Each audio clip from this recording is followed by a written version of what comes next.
Hi friends, welcome to our channel cooking craze. ఈరోజు మనం చేయబోయే వంట ఆలూ ఫ్రై. సింపుల్ అండ్ టేస్టీగా అయిపోయేది, త్వరగా చేసుకోవటానికి. నేను 2 బంగాళదుంపలు తీసుకున్నాను. 2 పీలప్ చేసుకోవాలి.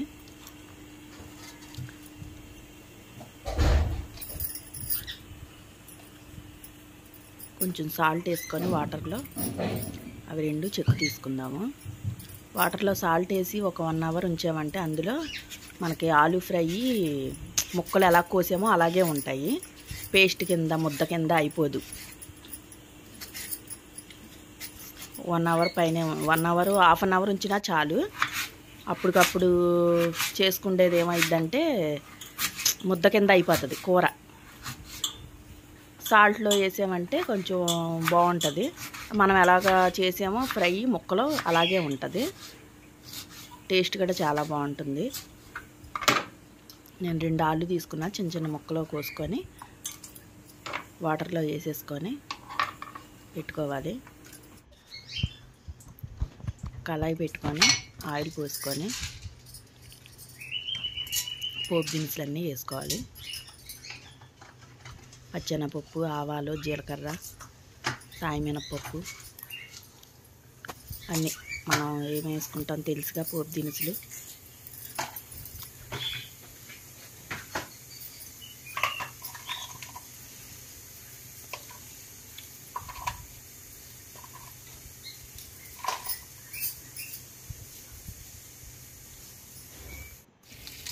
ఎండుమిర్చి, కరివేపాకు మొత్తం వేసేసుకోవాలి.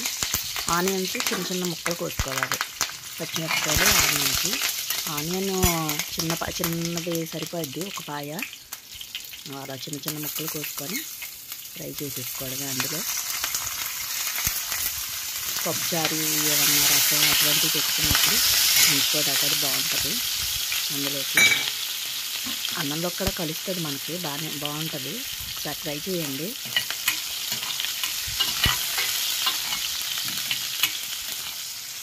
ఆనియన్ గోల్డెన్ బ్రౌన్ వచ్చేసేయాలి. వచ్చిన తర్వాత మనం ఆల్రెడీ వాటర్లో 1 అవర్ ముందు వేసి పెట్టుకున్నాం కదా, అవి నీళ్ళు లేకుండా ఒక మొత్తం వడగట్టేసుకొని వాటర్ లేకుండా మొత్తం అందరూ వేసి ఫ్రై చేసేసుకోవాలి. దుంప బాగా నూనెలో మగ్గిపోవాలి.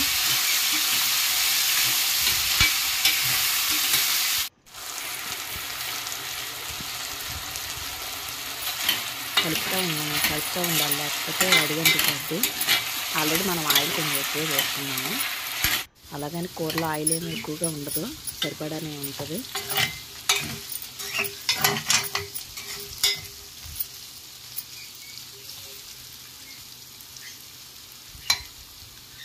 ఉడికిపోయింది దుంప. కట్ చేసి చూస్తే తెలుస్తుంది దుంప ఉడికిపోయింది. కొంచెం పసుపు, కారం, సాల్ట్ రుచికి సరిపడా. మీరు ఎలా అయితే ఎంత అయితే కారం చూసుకుంటారో దాన్ని బట్టి మీ టేస్ట్కి తగ్గట్టు వేసుకోండి. వీడియోలు చూస్తున్నారు కానీ సబ్స్క్రైబ్ చేసుకోవట్లేదు ఫ్రెండ్స్. సబ్స్క్రైబ్ చేసుకోండి, లైక్ చేయండి. వ్యూస్ వస్తే వస్తున్నాయి కానీ సబ్స్క్రైబ్స్ లేవు. మీకు ఇలాంటివి మంచి మంచి వంటలు చేసి పెడతాను వీడియోస్. బిగినర్స్ బాగా ఉపయోగపడతాయి, స్టార్టింగ్ స్టేజ్లో ఉన్న వాళ్ళకి. కలిపేసుకొని కారం, ఉప్పు దుంపకు పట్టేసింది. గరం మసాలా వేసేసుకొని కొంచెం 1-2 సార్లు కలిపేసి కొత్తిమీర ఉంటే కొత్తిమీర వేసుకోవచ్చు. నా దగ్గర కొత్తిమీర లేదు, అందుకే కొత్తిమీర వేయలేదు. మనం కొత్తిమీర కట్ చేసుకొని స్టవ్ ఆఫ్ చేసేసుకోవడం. Okay friends, bye. ఈ వీడియో కనుక మీకు నచ్చితే లైక్ చేయండి, షేర్ చేయండి, కామెంట్ చేయండి. మరిన్ని మంచి వంటలతో మీ ముందుకు వస్తాను.